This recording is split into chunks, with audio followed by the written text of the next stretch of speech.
to another episode of the Mazdaspeed3 giveaway build. You can get entered to win this car with the link down in the description, karmaspeed.com. We're building our team here. We're a bunch of guys in our 20s. We are learning marketing. We're learning every day how to build confidence in the garage, which is what Karmaspeed's all about. So if you like that idea, you like the idea of winning a car, you like this content, you want to support our team that's growing. We even have Seti behind the camera. I'm super thankful for him. We leave his Instagram down below. You guys can go check out his rad footage. Hopefully we can kind of take things up to the next level here with Seti's help. But today we are installing a Cobb Stealth Black shift knob. And then we have the JBR short shifter. This is a really good piece because the Mazdaspeed3s have a cable shifter. It's not directly connected to the transmission like an STI or any rear-wheel drive platform. Because the transmissions are in the front, you have a cable system that changes the gears on the transmission since everything is in the front. And that kind of leads to a really long feeling, loose feeling shifter. It's actually not bad. There's V8s, rear-wheel drives that I've driven that are worse and feel sloppier, so it's not a bad platform. It just could use some help. And this is actually gonna shrink the length of the shifter, so it's gonna be a little bit lower and notchier. And then we're also gonna do, I almost forgot one thing. We have shifter bushings also, so there's solid shifter bushings. So in the four corners of the shifter platform that you're gonna see Randall dive into and install, there's rubber bushings, and you put metal ones in there and it just cleans up the shifting and makes it a lot notchier feeling, a lot more responsive. They leave them soft from the factory, so it just feels really easy to drive. That's just kind of what OEM manufacturers do. They want it to be simple, not intimidating. That's why they have aftermarket support for us crazy people, I guess, but it makes it really comfortable. So diving into the box from JBR, here's our short shifter. Yep, and then here's the solid shifter bushings right there. That's what I was looking for. We'll get close up on that in a sec, but there's the reverse, and this is pretty much an identical piece to the factory one, just a little bit shorter, a little bit more stout, and you'll see kind of what this is like once we get into it. And then here's the bushings that go in all four corners to stiffen it up, which you will see once we get into it. Now let's dive into the shift knob. We have a really nice Cobb touch to this car with the exhaust, the downpipe, the floor mats, the windshield visor, just all the little frills. Cobb just makes nice stuff, as well as all the other parts we put on the car. I just know this has a certain kind of place with this car. I never would spend the money on Cobb stuff when I was 18 and had a Mazdaspeed3, so I love being able to splurge on this giveaway car and get all the Cobb pieces. This is what this shift knob looks like. Really, really clean. I can't wait to see this on, and it's just simple. I think I like the really simple look. We added the Cobb license plate frame. From the floor mats to the shift knob to the exhaust tip, we have Cobb here. I've actually never ever been sponsored by Cobb. It's very, very difficult, but the guys at Panda Motorworks helped me save some money on these parts, and I'm super thankful for them. Just to be transparent with you guys, I did pay for all these Cobb parts. We did want to invest into these, so we do get a lot of support from other companies, which is something I always dreamed of, which it would literally be impossible to do this without the support from companies. So, you know, when you think about sponsorships and stuff, it is something that, oh my gosh, it's a blessing to have you guys watching. It makes us get awesome stuff like the seats and the wheels, and help with the tires from Tires to Go, and all these, you know, all the things that make this car awesome. It's not just us, it's a culmination of us, everyone's hard work involved. So let's get this shifter in. I'll let Randall take over. We're going so fast, guys. We got the RS3 going on. We got videos going on almost every day the rest of March. I wish I could be there for this, but Seti and Randall are gonna take over tomorrow morning. I'm gonna brainstorm the next videos, write some scripts, and we're trying to go all out right now. So enjoy picking up with Randall.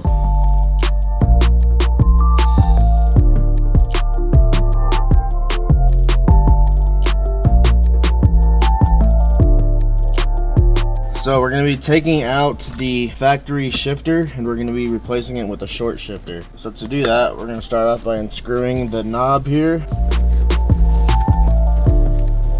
We're going to be replacing this with nice Cobb shift knobs, so this one won't be reused. And we'll go ahead and pop this bezel up out of the way.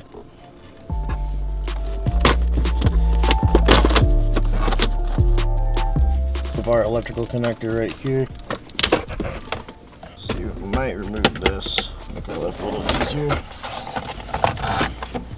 And then inside of here, we have 4 10mm bolts. We have one right here, one here, and then one back here. And then before we take those out, we're gonna have to remove the shift cables here, and then I'll go ahead and grab some pliers or a wrench to pop these off. So I got a standard wrench behind here. What I'm gonna do is just pry it in the opposite direction of in which these are fastened, if that makes sense. There we go. So now we got those up out of the way. We might actually have to remove this center piece And we might be lucky. Let's see. Deep down in there, I don't know if you can see on the camera, we have this white piece right here, and then this black piece. This is what secures the shifter cables into the shifter bracket. So we got to remove cables from the bracket in order to remove the bracket from the car. So I might have to pull these two pieces out right here to get back there. Can't really see what I'm working with. Now we have some connectors.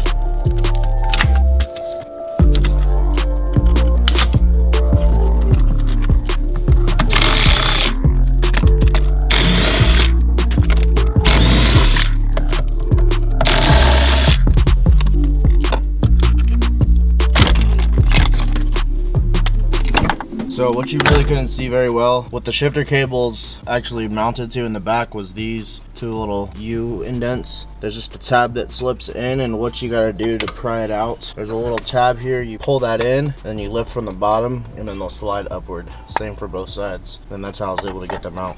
So what we need to do now here on the bench is we need to remove this bracket right here for our reverse cable. In order to do so, we have to remove this little cap right here. This thing is kind of a pain in the butt to get off. I think the best way to do so is get like some kind of screwdriver behind here while you pry up on these little tabs right here individually, if I can get it. Big thing with this is patience, and I don't always have patience for everything, so we'll see how this goes. This is one of those Cameron jobs.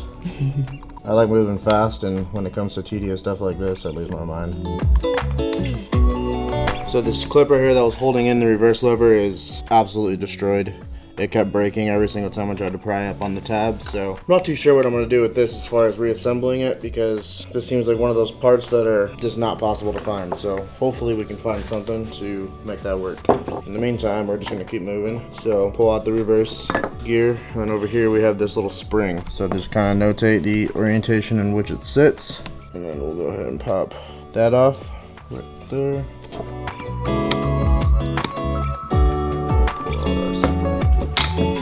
Now to get to our other tabs to pull out the actual knob, we have a T20 Torx head securing this little ring on right here. So we'll remove that. Now we can get to our tabs. It looks like we have 1, 2, and 3. So this should be a little bit easier, hopefully.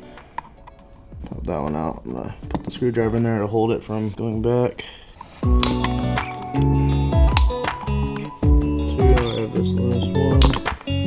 Can you pull up on the shift knob? There we go. So that was a lot easier. So now we can pull that off of there. Using some all-purpose grease. Technically, should be using like a silicone-based lube, but this will work just fine. So now, pop that back in there like so. Put it back in our deal, and we will push that down. Like so. So now that ain't going nowhere. Working our grease. Now we gotta figure out how to put the spring back in.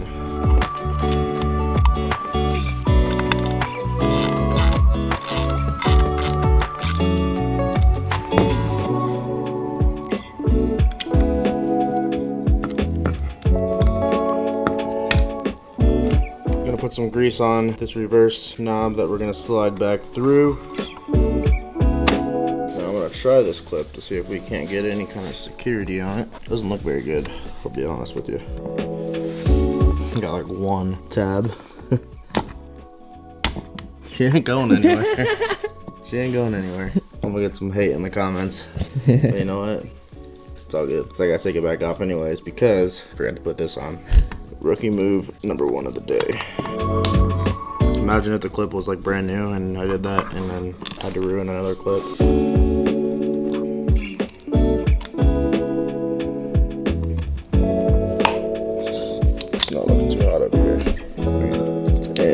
So being that this is a giveaway car, we're not just gonna let this slide by any means. We're definitely gonna be testing it, putting it through some abuse, and making sure that this is fine to give away to one of you guys. If this does not hold up, we will be finding a way to get this fixed. But being that this clip, in part, I was not able to find it anywhere, so that made it kind of challenging with getting this fixed correctly. But like I said, we will be putting it through some tests to make sure that everything is good and this shifter's not gonna fall apart on you. But as it stands right now, it seems super sturdy, like it's not going anywhere, so we should be fine in theory. But continue, we're gonna go ahead and replace our rubber grommets with a solid aluminum bushing. So essentially what's going on here is when you're shifting your car, jamming it into gears, these rubber bushings are giving they have a little give in them. So with these metal bushings right here, essentially there's gonna be no play when you go to jam your car into gear. Being that this is cable, it's a little bit different than your typical short shifter setups, but this is the best way that they were able to make this work. So we're gonna go ahead and remove the factory bushings. Super crusty. Probably a few Dr. Pepper spilled in here, not by me.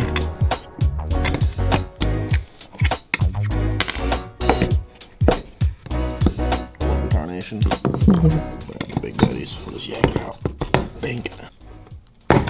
Alright, there we go. Now, before we put this back in the car, I'm just going to show you up here on the bench as to how these go in. So on the bottom, these bushings go in like so. You have a little machined lip on there. It's not a perfect fit, but it's pretty close. After you have that on there, you'll take one of these washers, put it on top, and you'll do that for all 4 sides. So being that these bushings will fall out when I go to put this shifter back in the car, what I'm going to do to try to stop that is I'm going to put a little bit of adhesive, just like some super glue or 2-part epoxy, something, just to kind of put a little bit of adhesion to hold these down into place while I go ahead and so I can put this in the car without these falling out. I'm going to use a little bit of the old classic JB Weld.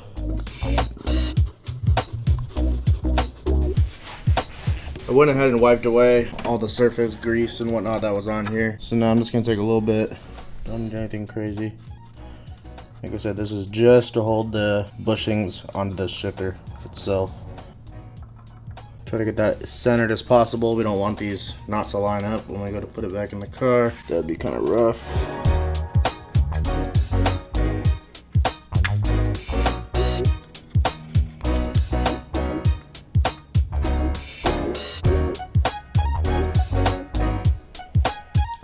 So this stuff takes about 15 minutes to dry. We're gonna let this dry and then we'll go put it back in the car.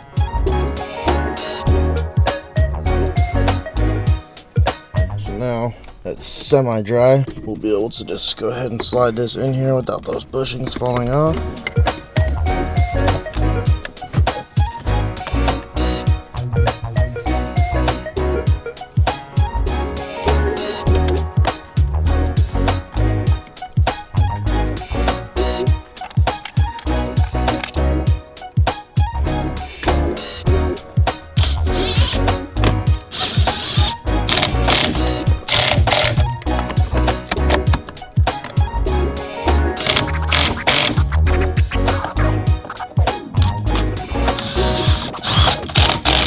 Go ahead and get our shifter cables pushed back in their dedicated spots.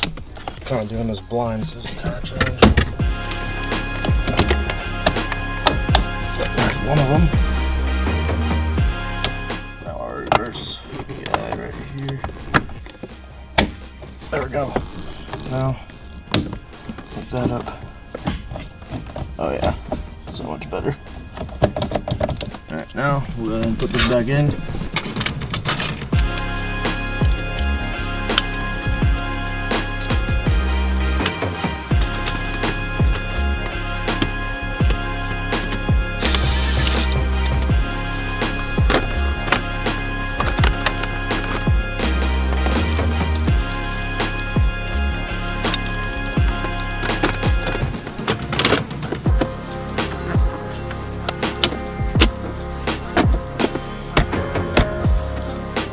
Let's go ahead and get our nice little cob shift knob, super lightweight.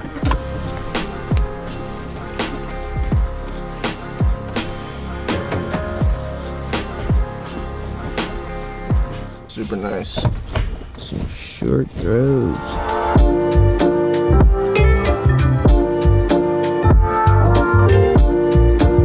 Super proud to be an American.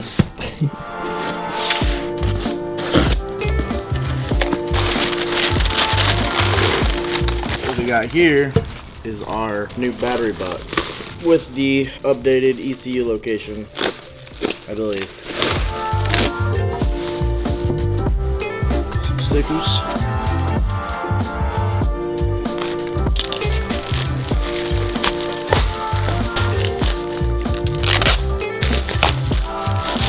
So close.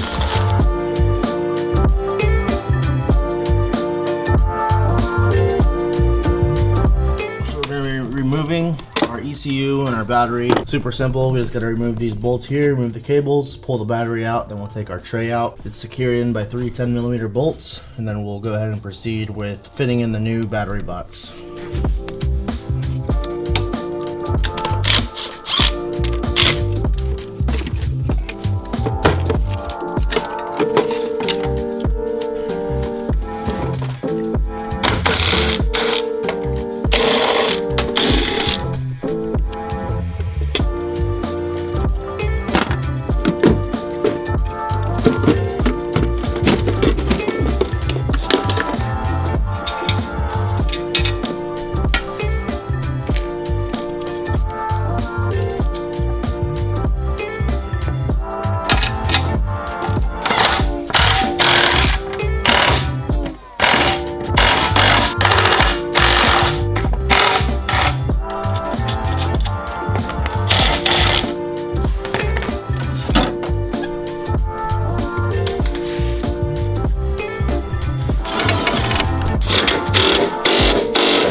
So instead of using the supplied hardware that they gave, I went ahead and put a riv nut right here to make this a lot easier so I don't have to reach behind to grab the nut.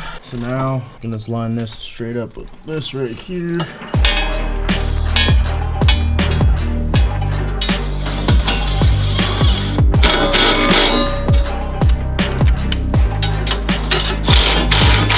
So now battery box ain't going nowhere. We'll get our ECU mounted back up into place. Looks like we need to put some kind of spacer in here, possibly.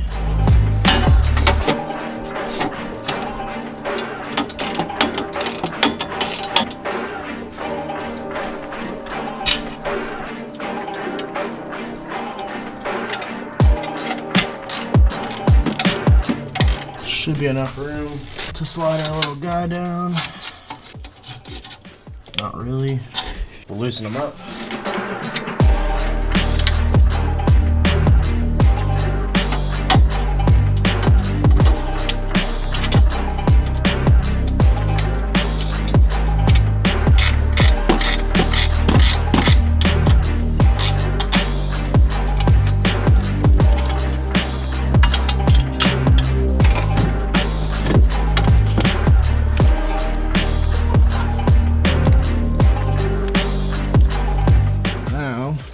Go ahead and get our hold downs in place.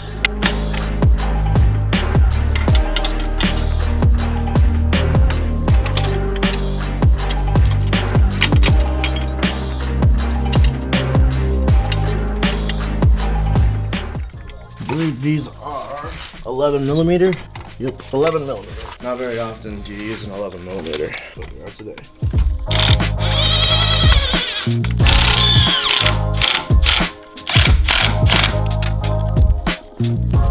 That ain't going anywhere.